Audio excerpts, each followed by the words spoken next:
Claire Edwards from Brain Smart People Development, and you're listening to Authentic Leadership, a series of conversations, insights and inspirations with leaders who are real, raw and authentic. Today I'm not bringing you a conversation. What I have instead to share is of quite a different nature from the norm here at Authentic Leadership. It's a story of hope, actually a story of desperation and hope that will be told in two parts.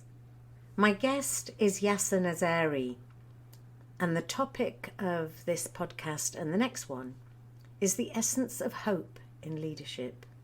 Well, the essence of hope in anything, really. If this story moves or inspires you, and I cannot imagine for one moment that it won't, then please share it far and wide. Thank you.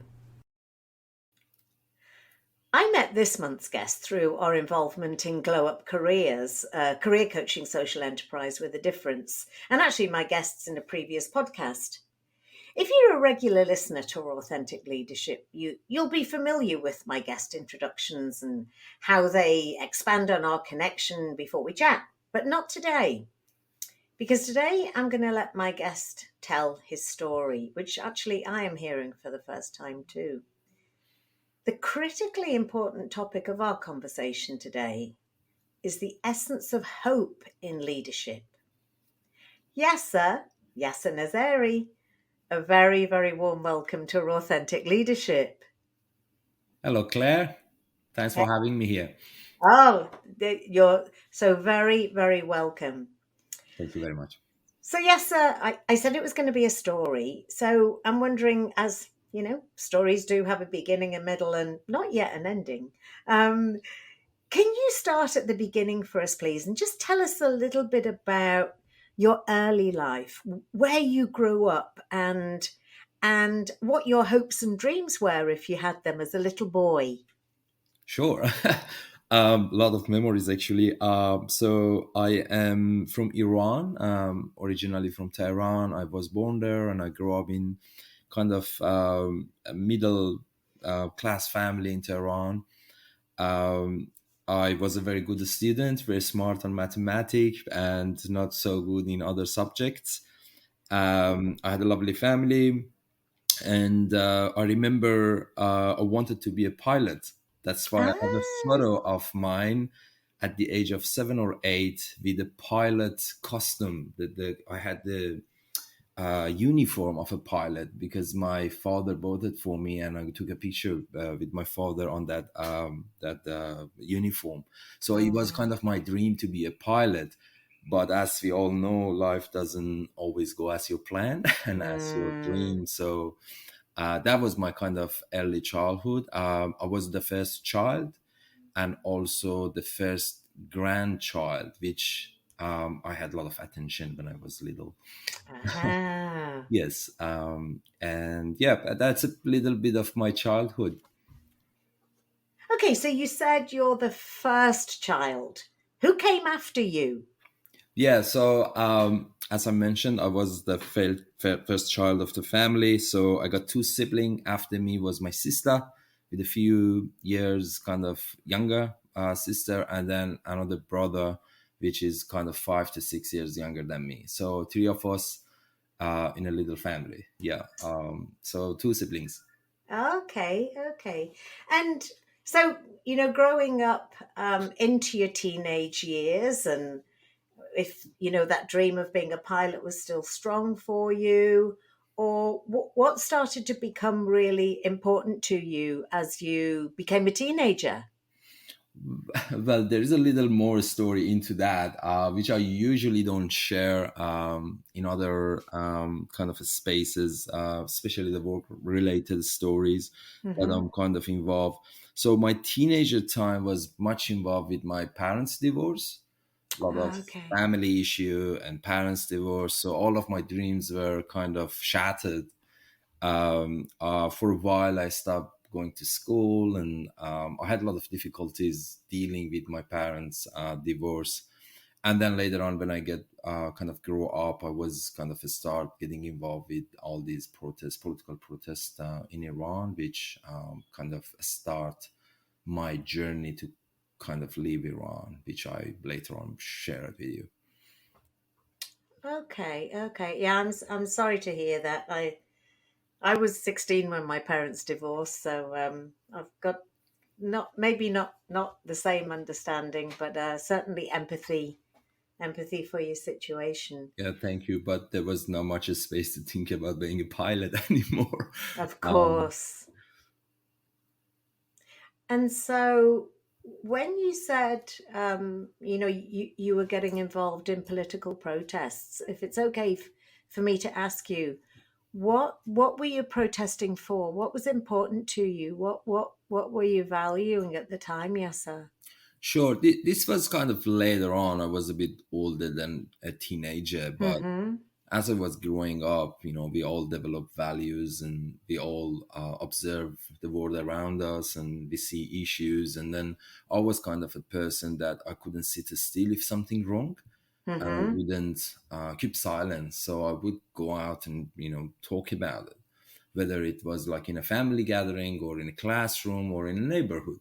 Mm-hmm. So same thing happened in a kind of a society that I was growing up, and then we were under kind of religious dictatorship, and then I start to understanding the lack of freedom and how we are controlled in the country through the religion, through the political means that our government were using. And then the leaders protests were happening around me, and I little by little get involved and understood what's happening, and understood that we all young people were fighting for freedom, and we wanted our freedom back.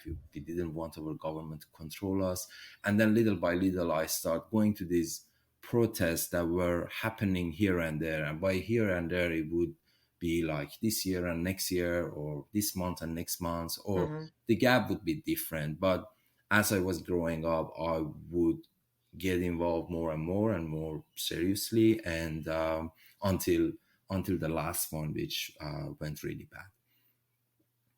Okay. I'll come back to that in a second, and I'm just wondering, we're talking on the theme of hope, and you've already shared that obviously your hopes were dashed for becoming a pilot, but through the protesting and your fights for freedom, did you have at any time did you have hope that the situation would change, or you just had to do what was right for you and your values? I think it was a mix of it.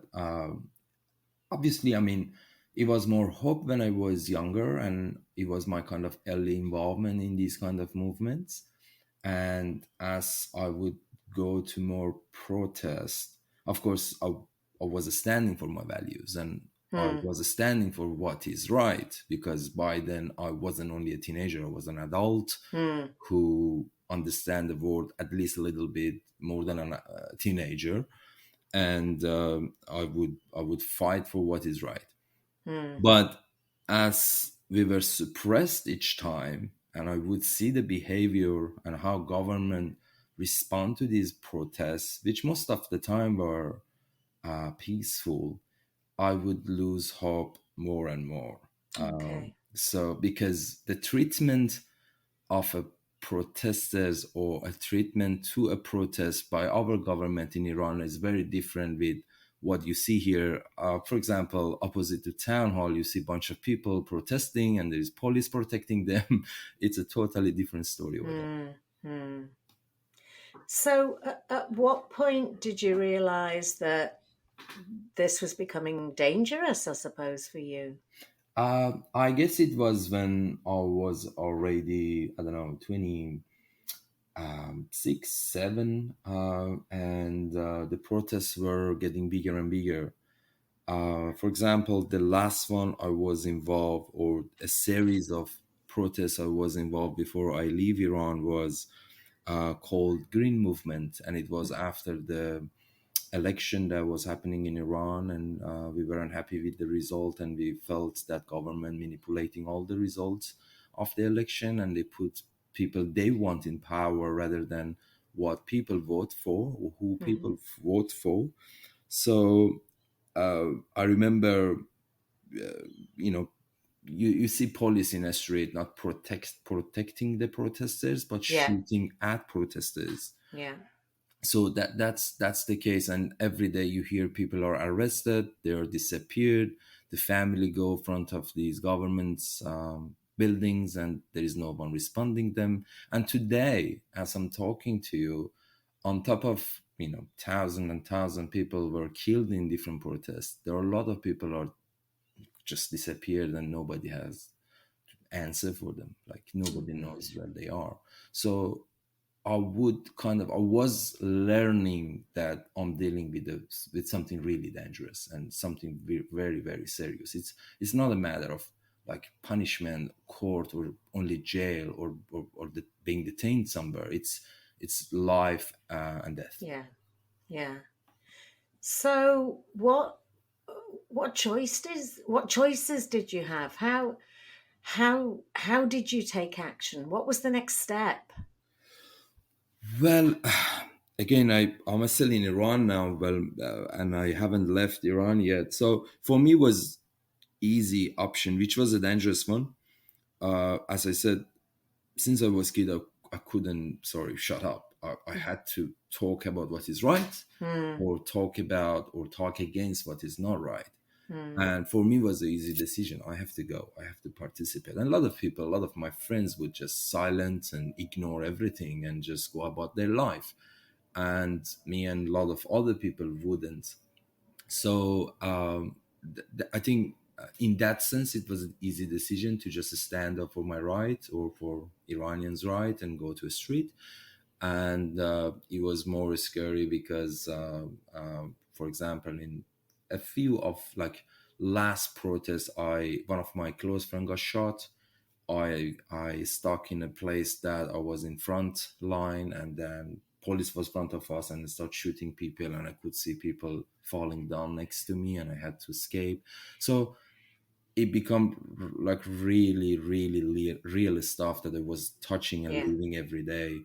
I still smell the gas, the tear gas, and yeah, all those gunfires and all those smokes in the protest. So it wasn't anymore a calm protest because they start shooting people.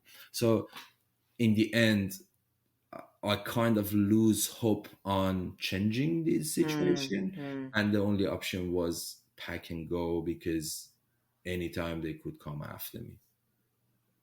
So how did you decide where to go?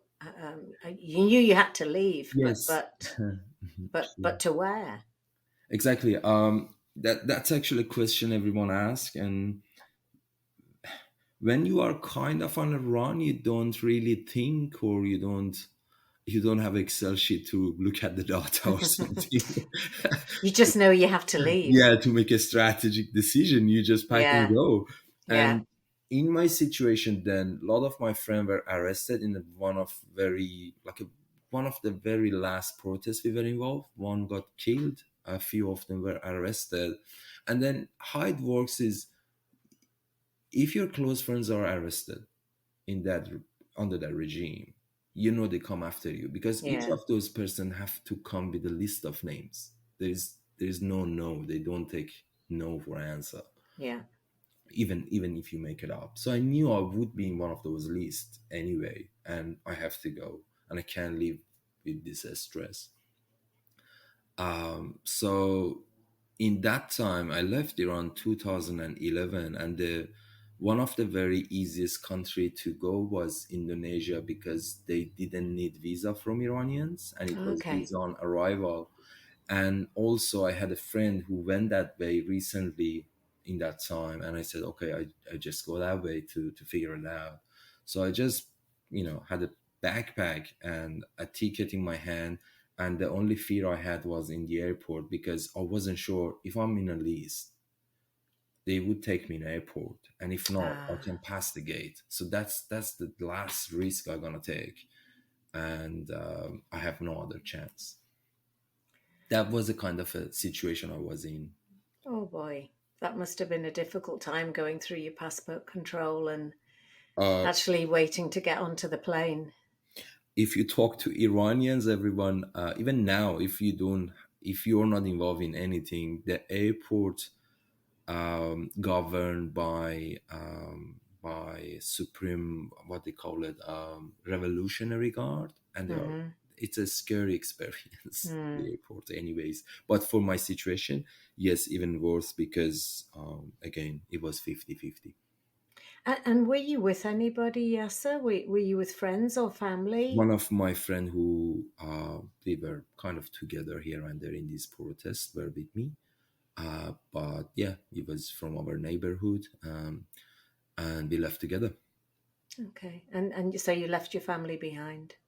Yes, that was a hard, tough goodbye. But my mom was kind of happy because I remember mom once said, "Please leave, otherwise you lose your head here." Because she knew Mm. me, right? She I was her son, and she knew I wouldn't shut up. I wouldn't sit at home when there is protests out there. Yeah. So you arrive in Indonesia. Were there connections there? Were there people to meet you? What did you do? Again, I have to open a bracket here. There are a lot of things before I leave which I can't Okay. really give details. Yeah, sure. That's why I just keep it straightforward with kind of a general story because Yeah. it put other people in danger and Yeah, just of with course. deportation. So back to your question, it was about early days in Indonesia, right? Mm-hmm. Well, I had a bit of saving and a bit of money. I arrived in Indonesia and I went to with this friend. We went to Jakarta, and then we start digging information that what is next, because we had already friends who left Iran with different direction. We had friends who left in different kind of occasion or protests. They went to Turkey, they went to Indonesia, they went to Europe, and we kind of seek information what we can do from here. And the Mm-hmm. only things that came up was taking a boat from Indonesia to Australia, because there is no way you go from there to Europe, or to America or Canada or somewhere else. Okay. And the other thing is, I couldn't stay in Indonesia because I had visa for 1 month, then I would be illegal, and I couldn't go back to Iran as well. So So you had to organize everything within the space of 1 month. technically yes, but that Okay. wasn't the story. Tell me more. Well, it's actually happened. Start from there. We dig information. We call friends from here and there. Then until we find a smuggler. And I met this guy in Jakarta, and he said, "Well, that was his job, organizing boat to send people from Indonesia to Australia." Mm-hmm. And then he asked me for 6,000 US dollar, and it was all my saving. And Oof. and with my friend, and he said, "Well, we don't have any choice to make here. We have to go with this, and we can't live in in Indonesia as well." So we agreed with him, and then he put us in a place. And actually, my whole story start from there. Again, I left because of those, because of fear of being persecuted or killed in the protest or being arrested. And now I'm in Mm-hmm. Indonesia where I don't know any language, like Indonesian Mm. language. I didn't know any English. I didn't know anyone except my friend. I'm running out of money, and my visa, the clock is ticking on my visa as well. Mm-hmm. And I have to make a decision. And these decisions are big ones. After each other, I have to make it in a short span of time. Yeah. And it was scary. But again, I had to go. I had to go with it. So we decided it, and then he put us in a place with other asylum seekers, which I came to know from different countries. And it was a little apartment somewhere in Jakarta, which I had no idea Mm-hmm. I had. And it started from there. So the promise was, we will send you by boat in a few weeks' time. And that's it. You will go. You don't need anything. And we had a little bit money. We could go grocery shop every day, come back to the unit and eat until we get the phone call that we are ready to go. But that phone call never happened. It took it Oh. took forever. It took more than a month. My visa was out, and I had no idea what to do. And then it is not like a shop you negotiate with the seller. It's a people smuggler. You have no idea how or what he can do to you in a foreign country. So you can't argue with him, and you have to be patient. And each time he would say, just be patient. And had you already handed over the money? Uh, for the first time, no, that the money was still Okay. with us. He got a bit of deposit, but the money was still with us. And Okay. but my visa was out, and my patient Yeah. was out as well, because I want to run, and now I'm stuck in a country that I have no idea about, and I was Hmm. frustrated. But anyways, the time came after, I think, like 40 days, 45, 1 month and a half. I Mm-hmm. already had no visa. I couldn't go out really. I was scared if immigration arrest me. And of course, I couldn't think about going back to Iran. And I just was No. waiting for this guy to call us to go forward. So the time came and he said, get ready at night. A van come and pick you up. And then later on, I figured that there was a lot of units in that apartment that he had people in, Mm-hmm. and he organized 10 van, each van like 7 8 people, and we departed from there. So that was my first experience, kind of leaving Indonesia, hoping to get the boat and finally go to a safe place that I can start something, or at least be safe and feel like, oh, okay, now I'm somewhere safe that I can start thinking about life. Mm. Uh, okay. I just heard you say, and remember, listeners, I am hearing this story for the first time myself as well. When you said that was the first experience, what happened then? Uh, well, the plan, as we were told, was they took us by van, bring us to a shore which is few hours from Jakarta, and then we go to the boat and we depart. And usually it's Mm-hmm. like 1 or 2 days on the sea until you get to Australia. And then imagine I'm in there for about 45 days, or roughly 2 months, and I've heard all sort of stories about the boat sinking or people smugglers Oh, stealing your money, and immigration arrest you, and that's happened to us. So we were around 10 vans full of people on the way, middle of bush. I had no idea where I was, obviously out of Jakarta, and I saw immigration has a stop sign in the middle of road, and they got oh, all of us in, and they sent us to a nearest immigration center, which was like 10-15 minutes from that spot, and it was like a little town with a big yard and a little office on the corner, and it was the immigration office of that town. That was my first experience, and I was really shocked. Again, coming out of Iran because I didn't want to lose my head or being arrested forever in the under Islamic regime. Now I mm, am middle of nowhere. I actually had no idea where I am. I just knew I left Jakarta and I had no idea of direction, no phone, no money. The money was gone already to smuggler and under immigration who I can't even understand their language. mm. Um, and that's the stuff from there. And I thought, and I came to reality of it, that it's not that easy. Oh boy. So your immigration stops you. Was there a possibility that they could send you back to Iran? Under international like humanitarian international law, Yeah.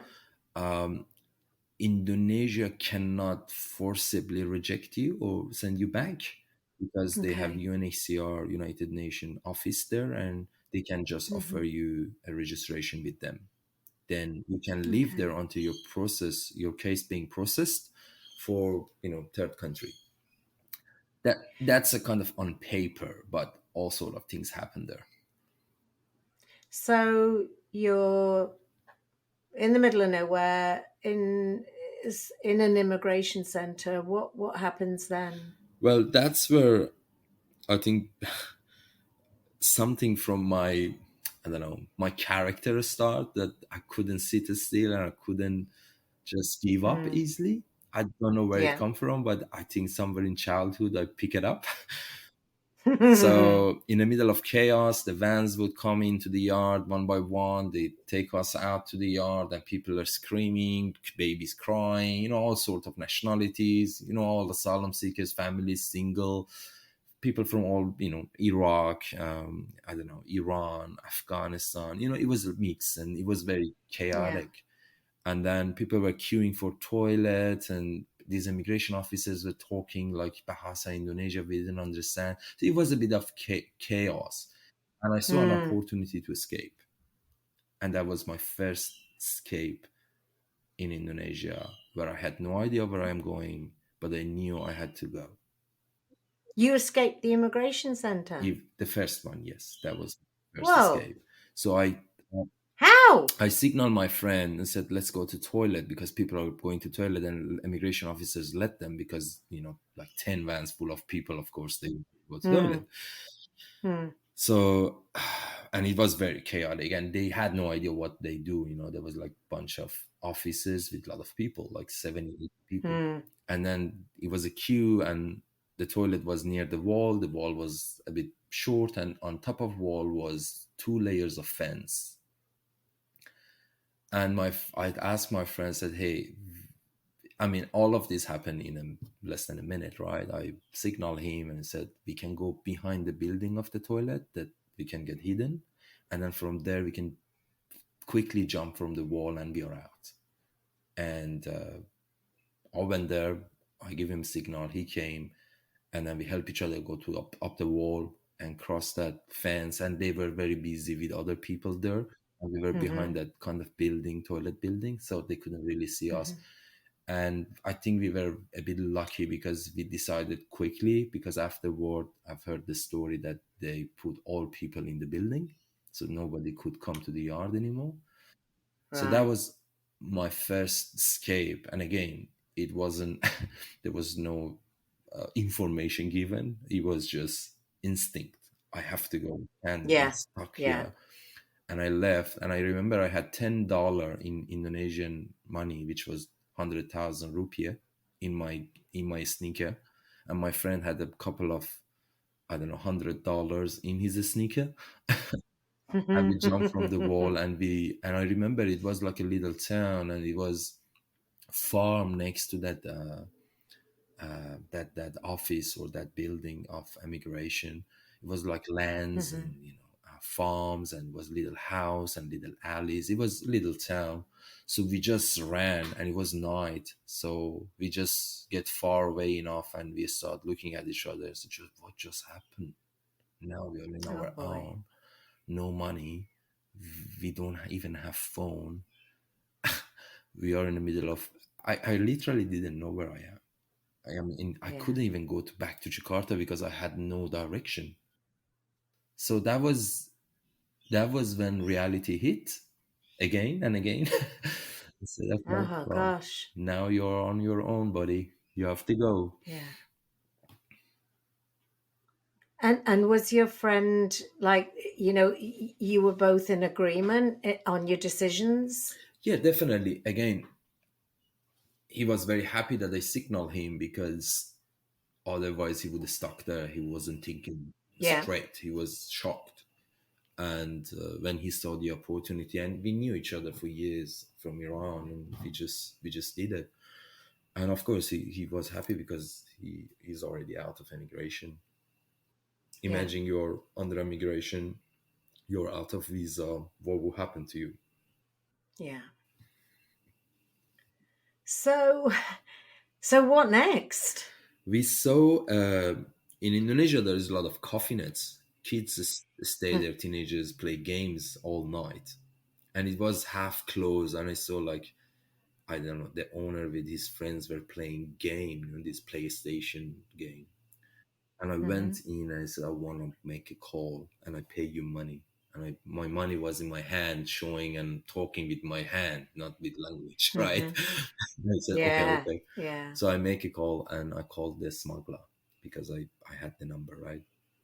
The only thing I memorized, I think it was, I hadn't memorized it or my friend had it in his piece of paper. I don't know. So we called from Mm-hmm. that coffee net and he responded. I had no hope he is responding, but he did, to be honest. Yeah, Oh. he did. And he said, and it was very strange because he said, I know the story.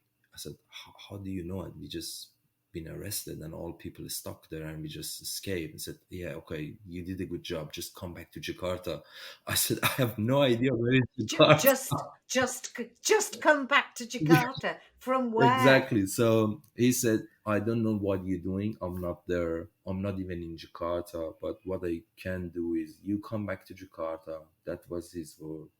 Go to the UNHCR office and stay front of that office. That's the safest place you can be. And in the morning, I send people to rescue you and your friends. I said, okay. Well, I said okay because I have no other option, right? You can't argue. Yeah, You exactly. can't. Yeah, yeah. Your Anna was shaking. I escaped from from in a foreign country. I escaped from immigration. I was like shaking, and we start with a broken language asking these guys where is Jakarta and where is Jakarta, and he said you're a few hours away. Take this minibus and then take this bus, and so we went to a place called Bogor, which is 2 hours from Jakarta, from that village, Mm-hmm. and from Bogor, we by bus we went to Jakarta. So when we arrived in Jakarta, it was early morning, and we asked for UNHCR office. Again, no phone, no smartphone, no internet, right? You can't Google things. So I remember when I arrived, we were super hungry. We bought two Indomie, these Yeah, noodles. yeah. The noodles. Yeah, we bought it from these street people, and then this street food kind of a stall. We eat it and then we went to UNHCR office. I exactly remember the building, and opposite Mm-hmm. to that building there was a bus stop, and on the little alley or little pathway was a little chair. And in Jakarta is not really very clean city. It's like Mm-hmm. not that clean like Sydney. So and we were so tired, so I slept on that bus stop and my friend slept on that chair in the street. So Gosh. that was the story, and we at least felt safe. We are back in Jakarta, okay? We're in front of Yeah, UNHCR. yeah. He said it's safe, and we are away from that what happened. So we were a bit kind of feeling safe, but still, you're in foreign country, you escape immigration, you feel you're guilty, and everyone looking for you. I was like, Oh, yeah. Oh, yeah. I'm sure you'd be yeah, paranoid, looking yeah. around everywhere, and as if everybody knew what you were doing. So you get to UNHCR. Yeah, but we had no idea what is UNHCR. He just told us what it is and go there and just stay front of it because that area is safe, not that go in there. Mm-hmm. He didn't say go register with it. I had no idea what is UNHCR. He said that building is safe if you go stay there until I send people there. He didn't say go in, or it was, Yeah, we just yeah. stayed front of the building because it was safe. And I've got to ask you then, because you'd been kept waiting day in, day in, day out for him to call you. Did you have any belief or hope to trust him that he was going to pick you up or have someone pick you Again, up? I remember I told you I was there for about 2 months, 45, 50 days before the depart. Yeah, So in that duration, you meet a lot of asylum seekers and you hear a lot of stories. So when we escaped and we went to that coffee net and called him, I had no hope that he would respond, because a lot of smugglers, they just get the money, they organize something fake and they take your yeah, money and go. It's that simple, and I've seen it. So I had no hope, but this guy respond, and this guy, and the morning we didn't have phone in Jakarta. He said, hey, there we mm. send people, and we were obviously not Indonesian in front of that building. That was easy spot, all right. And then in the Yeah. morning I saw a guy came. It was really early morning, with a nice car. He stopped at front of the bus stop, um, and he saw me. He said, "Are you Yaser?" I said, "Yes." He said, "You guys escaped last night?" I said, "Yes." He handed me a pocket full of money. It was like $300, but in rupiah, which was 3 million rupiah, which was, yeah, three around $300. And Mm-hmm. he said, "We know what happened. All of your friends, not all actually, few of your friends means the people we were together last night, other Yeah. passengers, other asylums." He said, a lot of them are escaped after you guys. They are coming. They are on the way. He knew everything. I had no idea how I knew Mm. everything. And just wait here. When they come, get a place with this money, like a little motel. Stay there for two Mm-hmm. nights. We want to make sure nobody's after you, and then we remove you to other place. That's what he said, and he just closed the window and you went. And then after a few Okay. hours, I saw one by one these people arrive. Some of them didn't have shoes. Some of them was full of mud, dirty. It was Mm. it was chaos. So apparently, after us, they start fighting with immigration, and some of them managed to escape, but with a Okay. challenging kind of phase, in a challenging ways. So you're in this little motel. Exactly. How and did you just stay the 2 nights Yeah, there? we wait for other people. They arrived. We told them what happened, and this is the money they gave us, and they asked us what to do, and they said, "Okay, we have no option. Let's do it." Some were angry, some were Mm-hmm. upset. Yeah, you had to deal with people, right? So we went there around the corner. We find a cheap motel, and we stayed there 2 nights. And these guys approached us after 2 days, and they put us in another apartment. These complex big apartments, they give us like a few units, but it was really difficult. That's where my journey become really difficult, because now I'm scared, because I escaped from authority. Yeah. I Yeah. don't have visa. I don't have money. I don't share any of this to my family. So they don't know what's going on with you, where you are, anything. Nothing, and didn't want to worry my mom. And I got a chance to call them through phone, people's phone. I asked the guy give us a phone to call, or other passengers. we managed to I managed to kind of call them a few times, but never mention what happening to me, because I didn't want to put them Okay. in a stress. And then, yeah, and then Yeah. it well, to make it easier, this was the start of the journey, and it was my first kind of a setback, and it was like I was really on shock. Hmm. And Hmm. after that, we had no money for food. He had to come and bring food up. I think he was the first one was a good smuggler, because he was trying to help us. So he Yeah. would bring food, and Yeah. until he managed for a second round, which he did. So, oh my goodness. So tell me about the start of the second round. It was more difficult, because now we are in again with all those feelings and being scared, and you know I think his plan went wrong. So now we are in a place. I remember I was in a two-bedroom apartment in this that complex. We were like 14 people in it, and we Oh wouldn't wow. dare to open the door sometimes, because we were Yeah. afraid like immigration is looking for us. You're paranoid. You had Yeah. no idea. And then you have heard the story that immigration sometimes come to these apartments looking for overstay people or asylum seekers, and arrest them. So we were so afraid, and it took another month, I guess.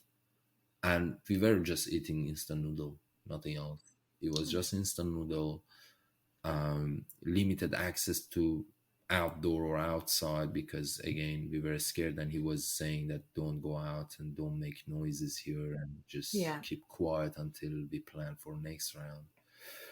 And next round happened, and it was like about a month later, he asked us to go to that town which was near Jakarta. He replaced us to a big villa. Wasn't like a fancy villa, it was like a little place Hmm. out of Jakarta. a place called Cisarua, which is 2 3 hours from Jakarta. And he said, "This is the place closer to the shore. You stay a few nights, and then we go from there again." So it was second attempt. Okay. Didn't go well because, again, this is my story is a bit complex because I had 5 attempts. Five 5. attempts. So I'm giving you a heads up. This time the whole plan canceled because obviously his previous boat sank in the ocean, and some of the passenger come back after him. That's why we saw the passengers coming angry and that on that villa Ah, looking for this guy and said, "What happened?" They okay. said, "We were here a month ago. He sent us by boat and we sank. Now we lost everything. We come to see him, to talk to him, or you know we are after him. Where is him?" So we don't see him. He just called, he Yeah. doesn't show, he doesn't hang around with us. He's a smuggler. That's why when we heard that the story from those people who were angry now at that villa after a few nights, we packed and go. You packed and We went. yeah, we all packed and go because we Ah, we didn't want that happen to us, and we lost hope on him. So if that's the story, we don't want to trust this guy anymore. So that's the night that really got bad. And by that time, I'm already there for about 2 3 months in Jakarta, again over visa, overstayed. And I'm afraid if immigration arrest me, what will happen? No money. But we got a bit of friends because we were in this journey together for the past 3 months, right? So we are yeah, few yeah. people now going through the same thing and go back to Jakarta again, and the rest of the story. Oh boy. So what next? So I don't want to give you guys headache. this is this is me trying not giving up and Yeah, trying to yeah, keep going and keep going, because first I can't go back. Second, I have to go forward. There's no other option. I have to try, and I have to try hard. And I was doing that. but was there still hope there, or was it just pure desperation and instinct, and you had to act? Well, it was act as you go, right? And Yeah, I built a lot of connection there through the journey. We knew people now. Other asylum seekers come through other smugglers. We know them now. So you build a kind of a connection and knowledge as you go, yeah, but desperate in the same time because now you don't have money. You went through 2 attempts, nothing happened. You escape from authority or immigration, over all these things in your head playing up, and you are stressed. It's like you living with the stress. You can't sleep at night, you can't eat enough food, and you're on a run always, all the yeah, time. yeah. And you feel homesick in the same time, and it was very difficult. But again, it was something in me or those people that we didn't want to give up. We want to find next Yeah, solution. What is next? What we can yeah. do in this situation, because we knew we cannot go back. There's no go back. So yeah, tell us about, I suppose, the attempt that got you onto the boat. So this happened for 4 or 5 months, and the last attempt was about 5 months. I was there mingling back and forth through these towns, Jakarta, other towns, people smugglers looking for a person who can help us to go. I asked, finally, I asked my mom again to send another money for me. She, with difficulty brought money to for my other attempt. So it was very, very challenging 5 months. Mm, Um, and the last one, they put us in a bus. exactly like this first one, but this time wasn't Yeah. van. It was four buses, big one. I exactly remember that night.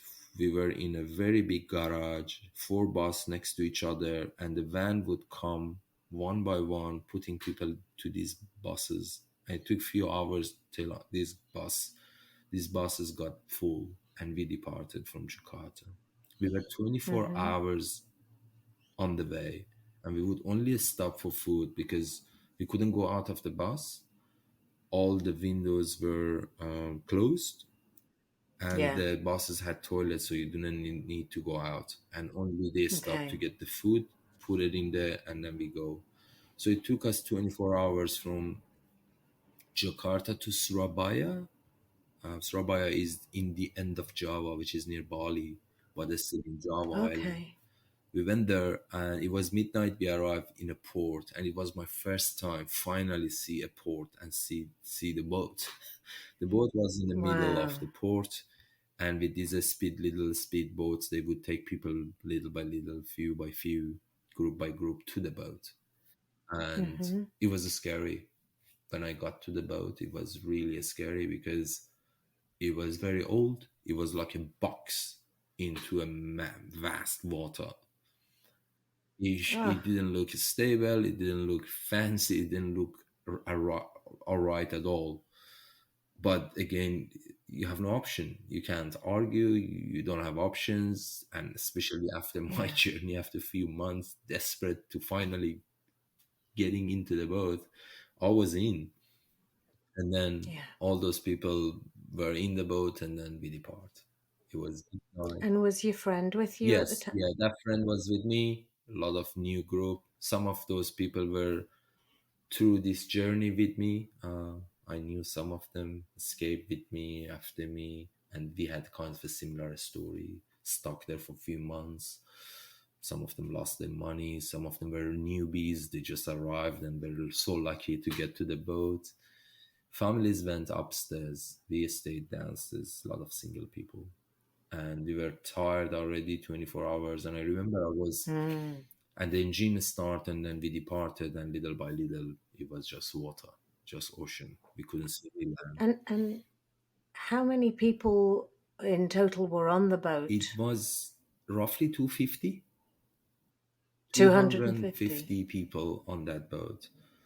And we departed, and then it was early morning because I could see it's not night anymore, it was daytime.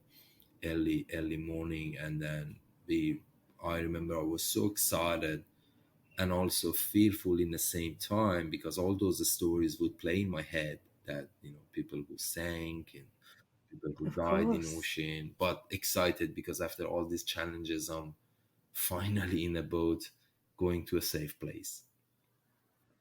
Yeah. And did you know how long it was going to take? Again, I've heard a lot of stories while I was in Indonesia before departure. Hmm. The people, the luckiest were like 35 hours, 2 days. And the worst scenario would you get lost, and it take like few days until you get to Australian water, and then the navy would find you. So I've had like sort of mixed story in my head. Okay. So you're on the boat, and how long and what happens next? So again, with group of people we were there, like in a deck downstairs, sitting and talking. We were excited, sharing stories, finally going. And then it was early morning again, super tired. And it was a little deck in downstairs, and I start laying down on that deck. And Mm-hmm. the people were already asleep and very tired. And then the rain started, and I saw the sea went a bit rough, but I was really tired. I went for a kind of a nap, and I just lay down on that deck. Mm-hmm. And I saw the boat going left and right. It was like, because I was laying down, I could feel it strongly. Ah, Um, okay. and now my feet is hanging from the deck. My whole body is on the deck. sleeping, and I dragged some of these backpack from others under my head, trying to rest. And this left and right thing happened. It wasn't stable at all. It was so scary. It was so unstable that you could hear people screaming because Oh, it was wow. like a roller coaster. And then one time I opened my eyes, was left, right, and it went right, right, right. Didn't come back. Because now imagine I'm sleeping on a deck and left and right means both going to one side and the other side. And once it went to the other side and didn't come back. So we went to the ocean from the side, So the boat turned over. turned over exactly, and there was two big window in each side, and now the water pushing in, as I say always, with the force of Indian Ocean pushing in. And I never forget the sound of the engine and the sound of the water coming through the window to a kind of a capsized boat that I was hanging there. Oh my goodness. So the boat's capsized, and you told me before you were on the bottom deck. So how? I mean, how did you escape? How did other people escape? Ooh. What happened? That's where um, again I think I was very lucky, because now the deck I was sleeping on now capsized, so it's on upside down, and I could hang on it with my hand, kind of hanging from the edge of the deck.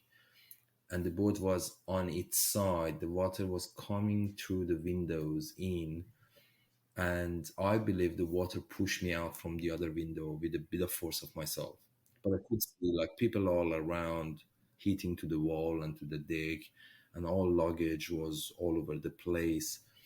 Um, and all this happened in a second or a few seconds.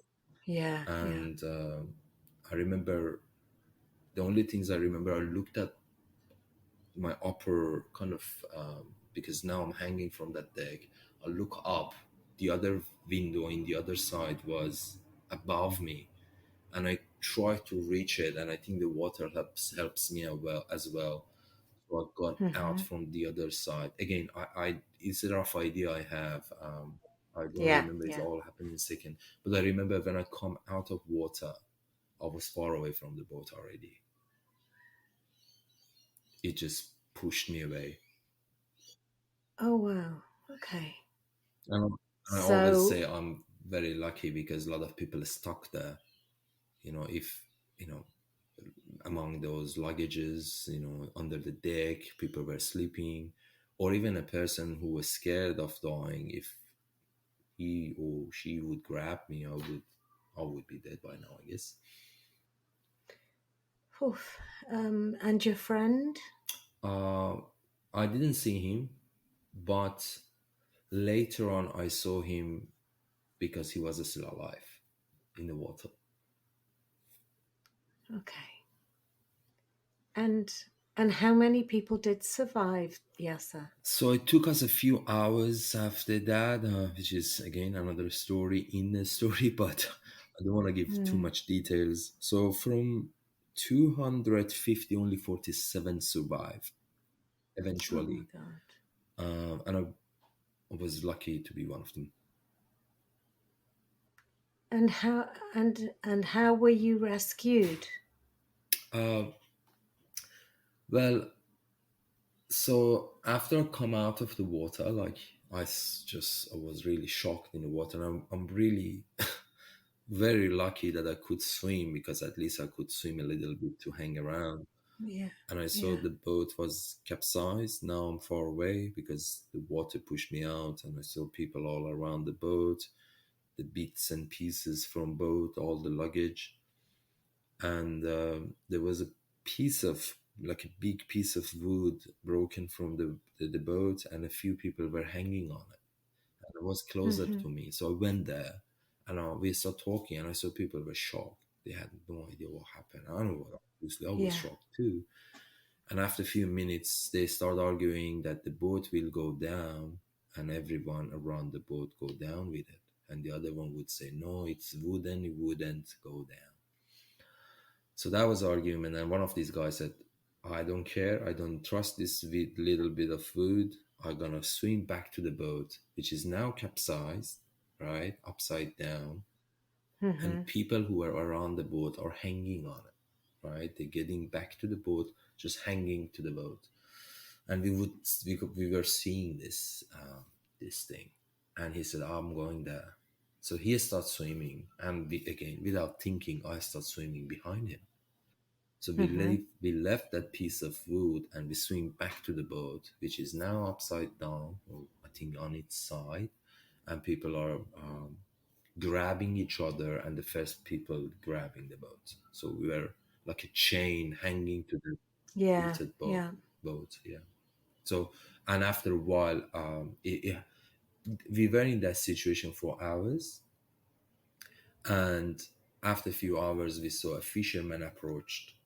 Again, it was only water; we couldn't see any land, and I don't know how far the fisherman came, but I don't think that was a spot that fishermen usually go because we were in the middle Oh. of ocean. So I think he saw something from outside, and we saw a dot. Actually, we didn't know what it is, but they were kind of hopeful. And I remember few hours being on that boat, um, like on the side of it or on top of it, because again we were hanging on it. It wasn't stable. Mm-hmm. It was capsized, and sometimes the wave would hit and it would roll over and it would kill a few people because people Oh couldn't God. let go. Um, a fisherman came and get closer, and I remember one thing I saw before that fisherman came, which make everyone happy, was a seagull.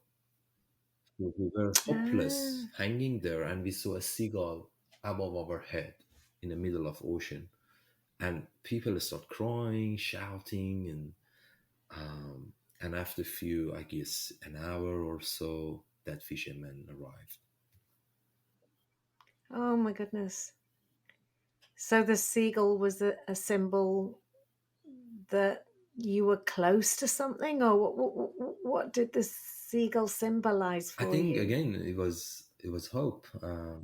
You are in the Yeah. middle of ocean, you experience all these things for hours, and you don't see anything except water, and now you see a seagull. So immediately it gives you a sense of hope. It was a big signal for us. So you're one of the few people that still enjoys to see seagulls rather than getting annoyed at them. Yeah, it's annoying, but I never forget the experience I have with them, which is a very different experience. Absolutely. Wow. So the fisherman, was he able to pick you all up? No, no, no, of course not. Um, he was on it like a dot from far away, and he got closer and closer, and oh, we saw, oh, okay, he's a fisherman with this tiny Asian fish boat. You know, Ah, it wasn't like okay. a Yeah, yeah. proper boat or something. It was these little ones, and that's why I was shocked he came that far. So he saw us, and poor guy shocked. He never seen such a thing, like a boat Hmm. capsized with a lot of dead body around and a lot of people hanging around it. So he stopped like, I don't know, 20 meters, 15 meters away, and he did a smart thing. Otherwise, he would be sink as well, right? He has stopped, and the time he has stopped, and people start shouting, "Come, help us, rescue us!" Blah blah Yeah, blah. yeah, People start swimming toward him, and again, instinctively, I start swimming as well. So now a yeah, bunch of people swimming toward him, and he started taking these people up to his boat. And meanwhile, he went and this big block of ice, he would put it out. He had it in a storage because he wanted his boat to be lighter.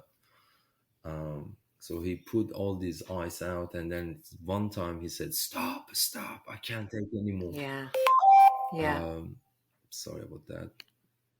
That's okay.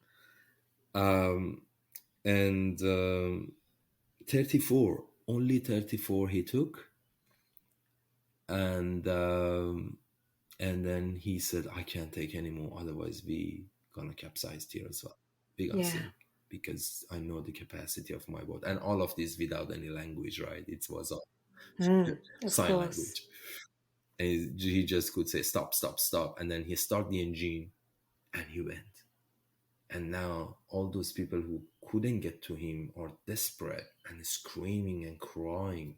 And now we are in the boat, in a fisherman boat. Say, hey, stay there, we send help because now we are on the way, right? Yeah. So it took us few hours or so. I had no idea. It was like really hard to measure time then. And I saw the port from far away, and we get to the port, and he was trying to call. He didn't have any signal. By the time we got near the port, he started talking Indonesian, and we couldn't understand, but we would assume he's asking for help, and he shared what's happening. So by the time we arrived in the port, in that little fisherman kind of a village, it was packed by people, by police, and by immigration. So Oh, and it was Indonesian it was land. Indonesian land, yes, and now we are back on the ground. I never forget that experience when I put my feet on the ground. I was Yeah. like, my goodness, because remember left that piece of food, go back to that tilted boat. Yeah. Yeah. I swim like at 15 minutes, 10 minutes, and it was the scariest thing I ever done in my life because I was afraid of shark, Ah, and I was looking into the water because I couldn't stop looking as I was swimming, and I was thinking how deep it is, and that would scares me, right? yeah. So after all those experience, now my feet are on land. I was like, wow, oh You were very grateful. my God, I was flying. I was like, it was a very unique experience. Although the Yeah. stress, the fear. So, so you're back on land, Indonesian land, and what happened to you then? So as a normal human would do, asking for help for the rest of people, right? Yeah, And we of did that. course. We protested. There was a little room. They put us in that room. All these people start coming. Doctors came, nurses came, newspaper came, all these reporters, police, government bodies. It was packed with different people and different, I don't know, government bodies, representatives. The only thing we were saying was, there are people there because we saw them, we left them, and you guys haven't done anything, and it's already a few hours. We need them now here. There are Hmm. survivors there, and you can't believe this. It takes 3 days until they find the rest. And of Oh course, no. not all of them survived. Only 13 more survived after 3 days. So in that 3 days, we were protesting against the police and the doctors and nurses, taking nothing except the news from people who we left in the ocean. So it was a very crazy 3 days, and we had people who lost their family, and part of their family were in the water already, and they would give us no news. And after 3 days, they came and said, "Well, we sent our ships and everything. Only 13 survived. So 34 were the first round, us, and another 13, 47 survived all over, all together, from those 200, roughly 50 people." Oh yes. Oh my goodness. And I do want to say thank you for sharing this story, and I know that's something that it's not the first time you've told your story, but it still must be a difficult experience to reshare. And I think that the benefit of sharing this story, and I do hope this goes far and wide, um, will just be to, I mean, for me, I'm just listening to the message about humanity. Um, that people are people, and to still have hope Yeah, is like that piece of wood that you were clinging on to. exactly. So yeah, it depends. I've done this a lot of times, and sometimes I don't know how deep in the story I can go and how much details I can give. So I'm always trying to be careful, not going too detailed. Of course, of course. Now I'm just appreciate whatever you're sharing with us, and I know, thankfully, that I'm speaking to you now. That there was a good ending after all those attempts. So as seems to be my permanent question here, what Yeah, next? yeah, that's fine. I know it's a long, sometimes confusing story, but thanks for asking, and thanks for providing a platform for such stories to be shared. I don't even recognize it as only my story because it's all those people's stories. I'm just privileged to be kind of to be able to share it. And of course, Of course, you're I there. was part of it, but I think it's all of those people's stories in there. So You're their voice too, Yaser. You're their sure. voice. So 3 days in that port under authority, and they called it medical attention, but I don't believe on that. And they send us to a hotel, or they call it motel, but fully under immigration. Now, unlike the first time, it was immigration begun because the matter was so serious. You had all Yeah. the agencies you can, Al Jazeera, BBC, ABC, all these big news agency were with camera after breakfast on our face asking questions. So it became a Hmm. really serious matter between Australia and Indonesia, got political, and I had no idea then, but after I arrived and did a bit of research, I thought, wow, that was a big, big one. So Mm. we were there for a few days in that motel under immigration. They did all the investigation, different police, different departments from government came and asked questions looking for the smugglers.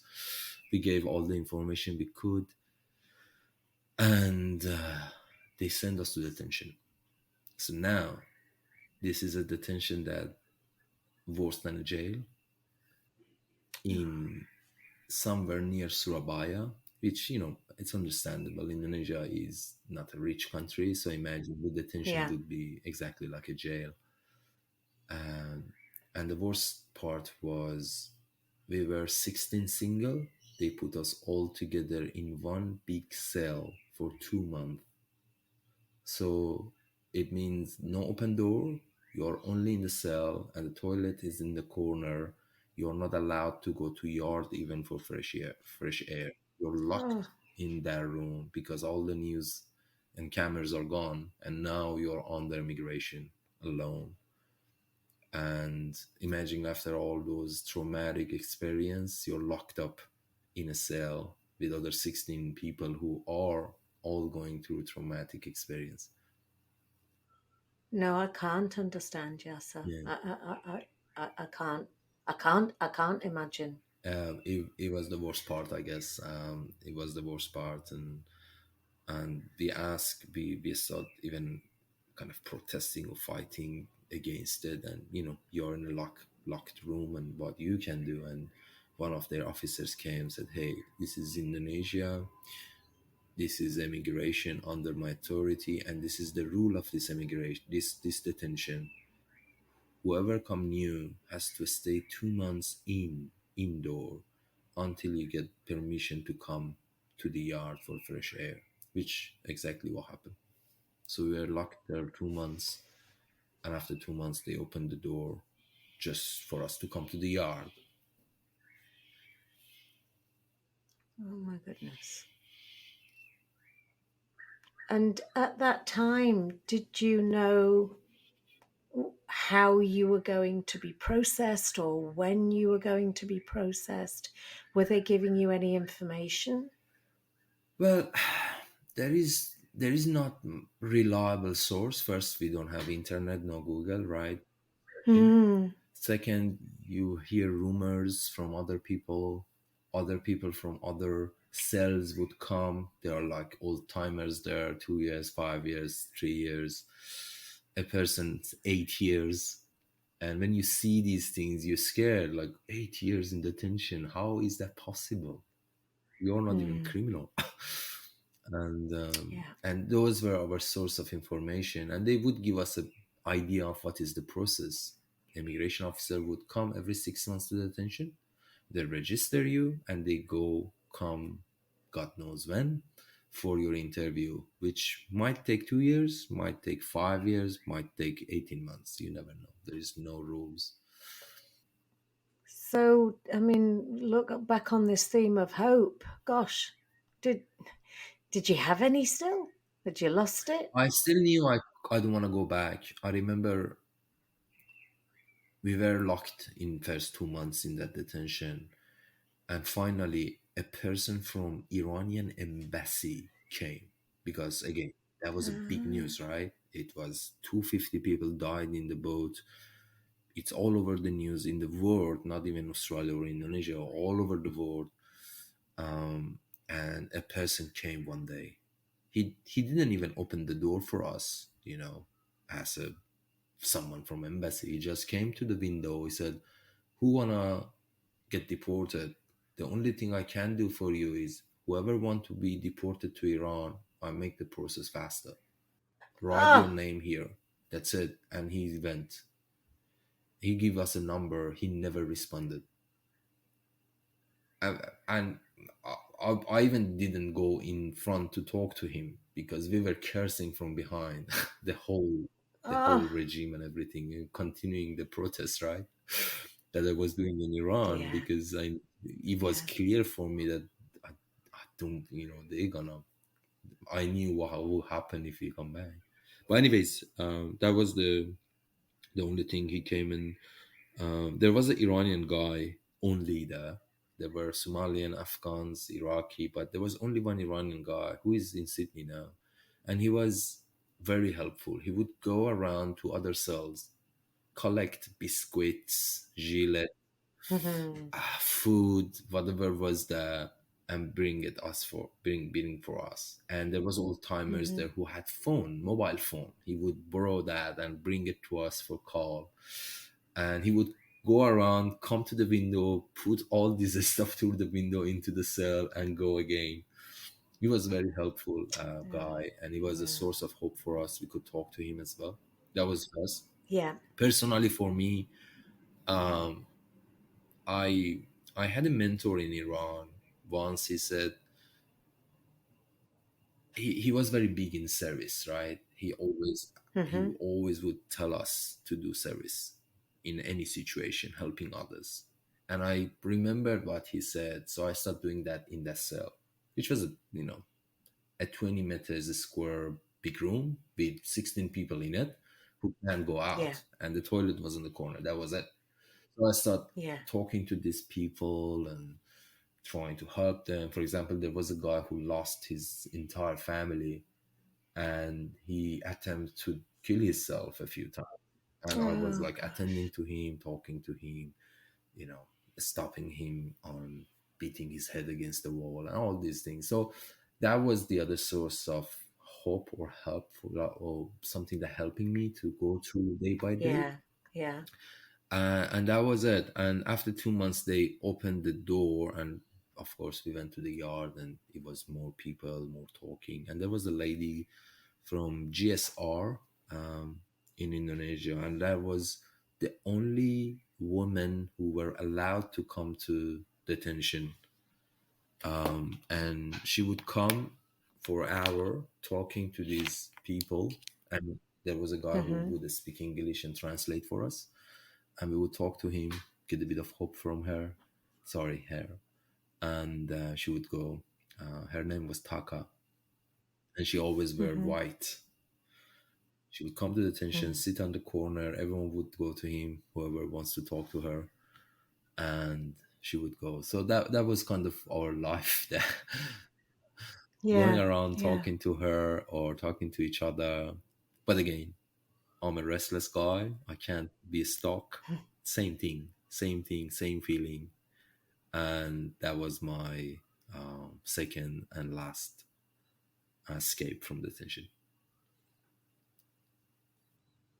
S You I did, escaped. yes. Yes. Oh my word. That was a big one, and I hope one day I can write it in my book because it's exactly what you see in Hollywood movies, and I wasn't. I even sometimes don't believe it happened to me. I feel like it was like all a movie I watched or it was a Yeah. dream. Yeah. But when you're under pressure and you have a bit of, I don't know, hope or that feeling that you don't want to give up in you just want to Yeah. go, you just want to find solution, and it just come in front of you. So they opened the door. We are a few weeks now going around the cells, around the yards, big walls, and it was a proper detention. I'm telling you, it was like a Mm, big mm. jail, long wall, like tall walls, and it was 3 layers of different fence on the top, right? So Yeah. Sorry. Three layers of fence, different. these fence that has, in the jail on Ah, the wall they put something like a circle. I don't know what they call it. barbed Yes, wire. exactly. So 3 layers of Yeah. those with different style, and the only chance we had was there was those little rooms on the corner that soldiers go stay. But because it was Mm-hmm. detention, there wouldn't any officers go stay up there. They would just Okay. stay at the Yeah. office looking at us behind the fence, because they divided the detention to two. So one part was the office and offices, the other part was cells and the yard we were mingling around. So we managed to escape. 7 of us managed to escape. Only 4 made it, and 3 got arrested on the way and heavily beaten. Heavily beaten. It was Oh so bad gosh. that the Australian journalist went from Australia there to interview him. And it's, I think, in Oh YouTube boy. after we escaped. This guy was arrested on the way. Oof. So where did you go to? Well, sorry, I know it's an overwhelming story and there's a lot happening there, but yeah, so we escaped, and which is a long story. I don't want to go there at all. It was with the help of a Yeah. person, Abdo, Indonesian, who Mm-hmm. had to be Mm-hmm. who happened to be a girlfriend of one of these guys we escaped with, right? She helped us to escape a lot Mm-hmm. because otherwise we couldn't. So we went back to Jakarta, and it, of course, take us kind of 2 days to get back to Jakarta because we were kind of around Surabaya. And it was my kind of last time. And I never forget when we were kind of almost getting to Jakarta, I started seeing all those lights and buildings, and I was Yeah. crying because I saw that scene a lot of times. Because each time I attempt, Yeah. I couldn't go forward. I was just getting rejected, right? And now, after Yeah. all these incidents and this traumatic experience, now I'm back again in Jakarta. What's happening in my life? Why stop? Oh. So, um, I was really upset, but kind of alive as well in the same time. And that was my last time. And uh, the rest of my story, which was very different, to start from there, which I went and find some Iranians who were there under UNHCR, and they told me how to register. So I went and I registered with UNHCR in a couple of months, and then I told them my story, and then I went through the process, which eventually took me around 3 years to get my visa to come to Australia. So you were in Jakarta for three Three more more years years. there, but not dealing with those type of people anymore. My life were Yeah. changed totally because now I gave up the boat. I still don't want to go back. I can't go back. But now I have Yeah. UNHCR, and I have some people who are with UNHCR for a long time, and they give me right information. So I registered with UN, and I stayed there, and I went through process, which is a very long process, and I am one of the very lucky one, because people are usually wait 7, 6, 8 years until they get their visa. Wow.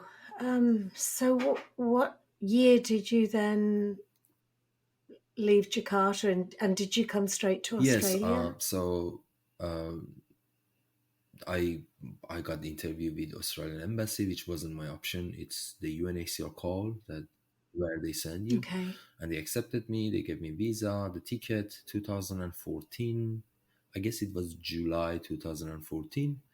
I arrived in Australia, and they sent me to Brisbane because I had first month you get caseworker and a free first month accommodation until you get sorted.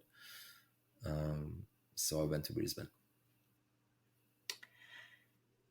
Oh, yes, sir. I'm gonna ask you here. I want to hear this story up to today, and I'm still trying to process everything because it's still the first time that I've heard it.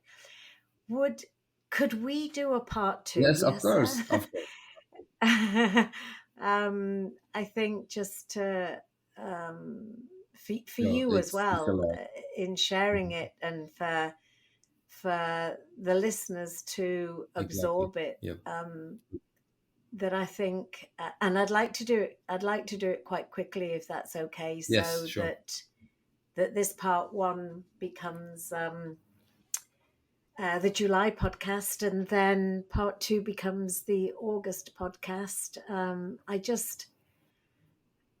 I had no idea what to expect. Obviously, I read just a very, very short passage that was connected with a university, but I, I really had no, I haven't even got the Mhm. words.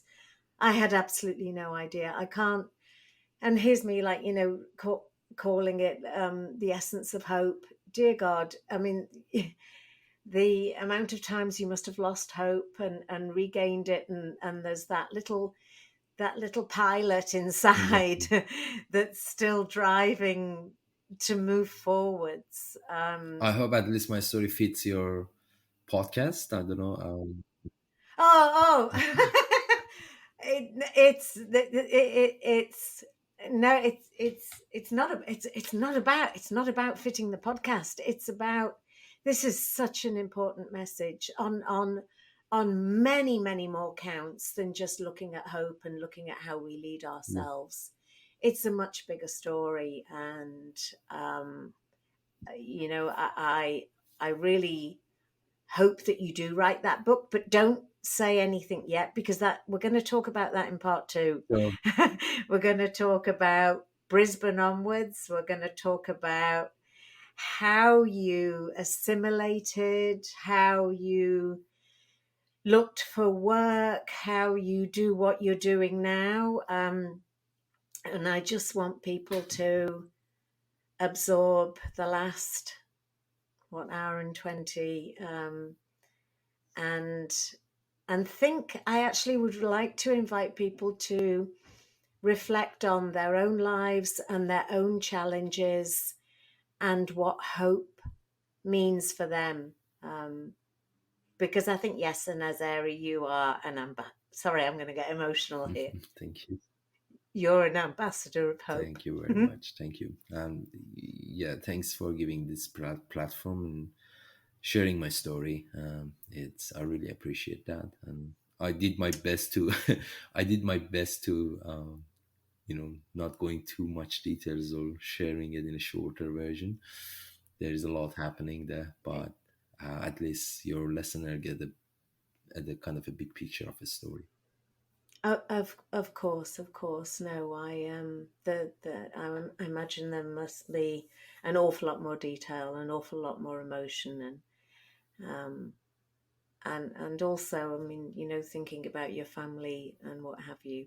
But yes, let's let's leave it there on a note of hope in good old Brizzy. Sure.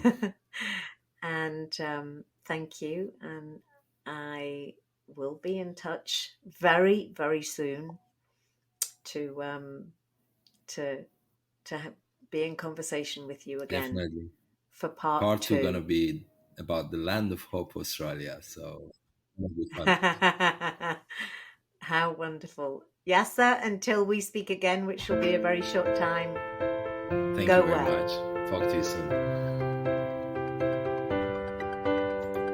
Thanks for listening, and we hope that this conversation provided the insights and inspiration that you were looking for. Authentic Leadership is currently ranking 4th in the top 25 Australian leadership podcasts. We'd love you to help us get to number 1 and to get the key messages about modern day leadership out there. And this is how you can help. Head over to Apple iTunes and do 3 quick things. Subscribe, give us a positive rating, and write a short review. Also, if you can follow us on Spotify and subscribe to the podcast on YouTube by visiting the @BeingBrainsmart channel, we'd really appreciate it. And before you go, if you'd like to know what I do when I'm not interviewing amazing guests, I help people in business to lead better, work smarter, build great teams, and thrive in change. To find out more, head over to the BrainSmart website. That's brain-smart.com to see examples of our programs, or email me, Claire, that's CLARE, @brain-smart.com. Go well, and thanks for listening.